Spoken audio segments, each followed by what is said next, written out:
Hi, fourth graders. We are on chapter 9 of Brian's Return. Brian awakened and for a second did not remember where he was. There was a scuffling outside, and he thought of Bear and how stupid he'd been to leave his pack on the ground next to the tent. When he looked out, he saw not a bear but a skunk, and it wasn't near his pack, but smelling around the dead embers of the fire. The fish leftovers. When he'd finished the soup, he'd put the skins and heads and bones on the fire and burn them. The smell must have traveled up and down the lake shore. There was half a moon and enough light to make out what was happening. He sat up to watch, and the movement startled the skunk, which immediately raised its tail and aimed at him from 6 feet away, but held fire. Brian sat very still, and the skunk seemed to shrug and then lowered its tail and went back to snooping around the fire. When it didn't find anything, it looked once more at the screened tent, snorted, and waddled off into the night. Brian smiled as he watched it leave. He didn't know if it was a female, but thought of it that way because the only other skunk he'd known closely had been a female that had adopted him and moved in with him when he'd spent the winter in the north. She had saved him from a bear, and he would always have a soft spot for skunks. In the east, the sky was faintly light, and Brian decided to get up and get ready.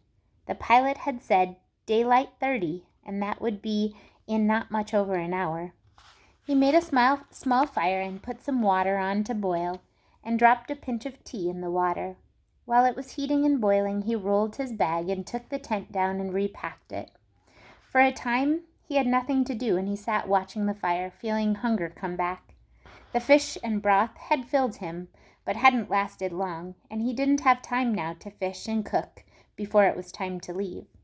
Hunger was an old friend. Once it had been an enemy, and he had panicked whenever he felt the edges of it, but now he knew he wouldn't die if he didn't eat right away, or even this day, and he mentally tightened his belt. Besides, he had some sugar cubes. He put 3 of them in his tea and drank it out of the pot as soon as it had cooled enough, and the hunger was knocked down. He used the empty pot to pour water on the fire, killed it completely, and stirred the ashes into slush. Then he loaded his pack and sleeping bag on the plane and sat on the dock waiting. Somewhat nearby, a loon called for the morning, the sound flowing gently across the lake, and it seemed then for a moment as if he'd never been gone, as if the past 2 years had not existed, and he'd stayed in the bush.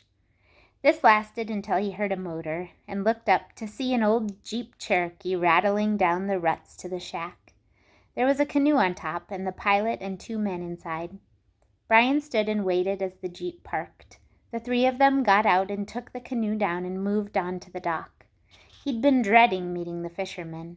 All the magazines he'd read and some of the shows he'd watched on television had left a bad taste in his mouth about so-called professional fishermen. He didn't feel like explaining himself to anybody. The pilot knew who he was, knew the Smallhorns, and that he was going to visit them, or assumed it. Now there were 2 others who would ask questions. But Brian was wrong. The men were old, past 60, but still moving well. They took the canoe down and tied it on the off float of the plane, the one away from the dock, with practiced ease. They looked so much alike that Brian thought they must be brothers. Square-jawed and balding, what hair they had was gray and bristly. They smiled easily and said hello to Brian, but didn't ask more from him. The plane was almost full by the time the men got their gear behind the rear seat. Brian moved his packs back as well and slid into the rear seat. The plane only took 4 adults, so one of the old men sat next to him, and oddly enough, it was Brian who wanted to question them. Their fishing equipment wasn't new or high-tech. The reels were old casting reels, obviously well kept, and the men handled them with an almost loving care. Brian was silent until they were in the air, and then he turned to the man next to him. "Do you fish a lot?" The man had been looking out the window down at the lakes, and he turned and smiled. "Once a year. We go up into the bush lakes and fish for muskies. We catch and release them. Actually, we hardly ever catch them because we cast and use plugs we made ourselves. I haven't caught one now in... Ben, when did I catch the last muskie? Was it 2 years ago? The man in front turned. Yes. No, I think it was 3. We've had a lot of strikes since then, but no boaters. Why? I was just telling the boy about our fishing. Non-fishing, you mean? We never seem to catch anything. The man next to Brian nodded. But we see the country, and that's what it's all about, isn't it? He studied Brian, his eyes questioning. Yes. Brian looked out the window. That's what it's all about. We worked the woods all our lives. Ben, the man in front, turned, cruising for the lumber companies, living, just living. We're down in the cities now, but once you've been in the woods, well, you can take the man out of the woods, but you can't take the woods out of the man. We like to get back. Muskie fishing is just an excuse. The man next to Brian nodded. It must be the same for you. We heard about you, saw it on television back when it happened. You must have got the woods in you then. Brian nodded. It's a wonderful thing, the old man said, looking again out the window. What? To have the woods in you. Young people almost never have it now. You're very lucky. And Brian knew he was right. He'd never felt he was particularly fortunate before, but the old man was exactly right. He was very lucky to have the woods in him and to be getting back at it. I hope you have good fishing, he said, and he meant it. And you as well. I hope everything comes to you that you want. Brian smiled and watched the woods and lakes unroll beneath the plain. The droning of the engine made him drowsy, and his eyes closed, then opened again, and he thought, looking across the wilderness half asleep, he thought, Lord, what a wonderful place this is, and knew it was a kind of a prayer. Now there's kind of like a heading in the book. I don't know if you can see it. It says The List. Still the same chapter, so... The list. Maybe this is the list of things he brought with him. Canoe. 17-foot Kevlar, named the raft from my time with Derek on the river, with 2 wide wood paddles with glass tips. Repair kit with a piece of glass cloth and epoxy resin. Light life vest flotation device. Straight bow. Wood and glass laminated, 45-pound pull at 26-inch draw, 4 extra strings, 100-cedar arrow shafts, all spine tested for stiffness to match the bow, 60 field points, 50 MA3 broadheads, Knox, pre-cut 4-inch feathers, turkey, not plastic, glue to make everything, point cement, small Fletcher to put feathers on, plastic tapering tool to work shafts down to the points and nocks.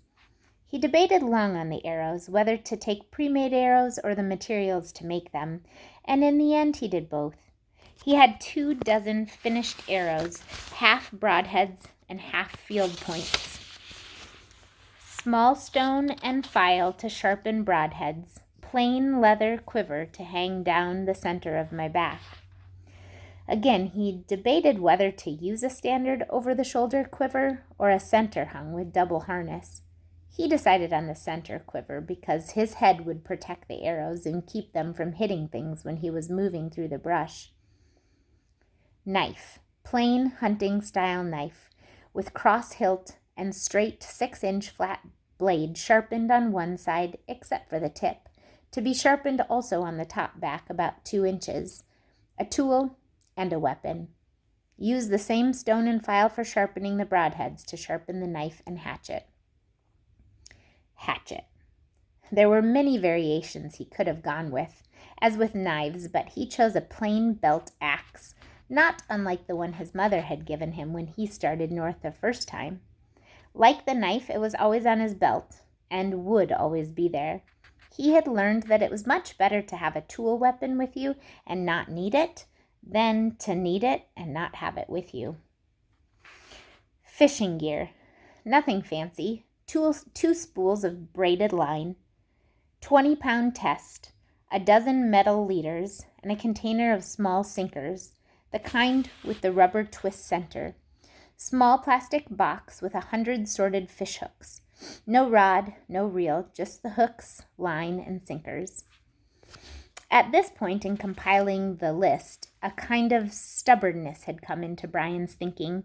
He had lived before with much less. Just having a modern bow and a good arrow and real fishing gear was like being rich. And part of him wanted to go with just that. Maybe throw in a pot for cooking and, of course, some clothes, but he had not been completely idle in the 2.5 years since he'd been lost. Lost in the wilderness, as some put it. He had been reading, expanding his knowledge, and most of the reading he'd done had been not about modern survival gurus or people who used high-tech gear to go off for a week or a month and then write a book or do a documentary about it and get rich. He had instead studied the true winners, the people in history who had survived in the wild because they had no other choice. The primitive Native Americans of the past, as well as Inuit, Cree, and even the peoples of the U.S. Southwest.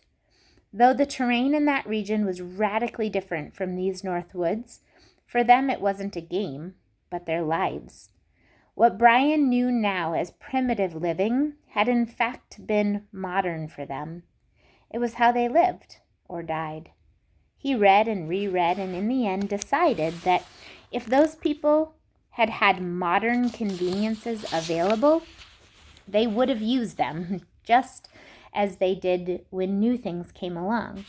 Very few Native Americans still chipped stone arrowheads to use for hunting, though he suspected some of them still hunted with a bow. Brian decided he would still draw a line. If he went crazy and took everything available, guns, water makers, special clothing or gear, he would lose what he had found, the beauty, the connection with the wild that had come into him. So he added carefully to the list. Books, compact 2-volume set of the complete works of Shakespeare, definitive guide with pictures of edible plants, nuts, and berries of the northern woods. He had come to love reading as much as he disliked television, and he'd chewed on which books to take. They were heavy and could not stand much rough use, and decided to ask Caleb, who in turn had asked him, who is the greatest writer of all? Brian had been stumped until Caleb told him. Shakespeare. I've never been able to read Shakespeare. Well then, now's a good time to start, Caleb said, and when you do, read it out loud. Even when I'm alone? It's easier to understand. They're plays. They're meant to be read out loud. Just try it. He had learned a lot on his own in his time in the woods, sometimes with disastrous results, and he brought the field guide because he wanted to have a wider knowledge of what he could safely eat. Shakespeare for the soul, the guide for the stomach. 3 mechanical pencils with extra lead, 4 small books with blank-lined pages. He didn't usually keep a journal, and he didn't want to lock himself into it now, but he had become very close to Caleb, in some ways closer than he was to his parents, and he thought he could keep a running letter to Caleb, and instead of trying to send him pages and envelopes, he could send the book all at once, when he found a way to get it out. Camping gear and supplies. A good compass. He thought of taking a global positioning system which relies on satellite signals, but had a distrust of complicated systems and decided against it. 1 drop of water in the wrong place, or a fall, or dropping it on the rocks, and it'd be useless. Besides, he would have a good map from the pilot, and every lake was a landmark. 2 decent quality backpacks with external frames. 1 small camp shovel. Here the concept of world politics helped him. The Soviet Union had come apart, and one of the things its crumbling military complex had was a surplus of titanium. Some enterprising Russian had come up with the idea of making titanium, super light and super strong, camping shovels, and Brian bought one through a catalog. 1 small but good quality 2-man tent. the kind that becomes a dome with a screen entrance. He was not sure how long it would last, probably until the first bear decided to tear it apart, but it would give him a chance to sleep mosquito-free for a while. Sleeping bag rated to 0 degrees. This was much too warm for a summer bag, but in the back of his mind were the fall and winter nights, the still deep cold. For now he could always open the bag and sleep on top of it. 2 aluminum pots, a 2-quart and a 4-quart with lids, a large metal insulated cup, a 2-quart plastic water container. No frying pan, no oil, no stove.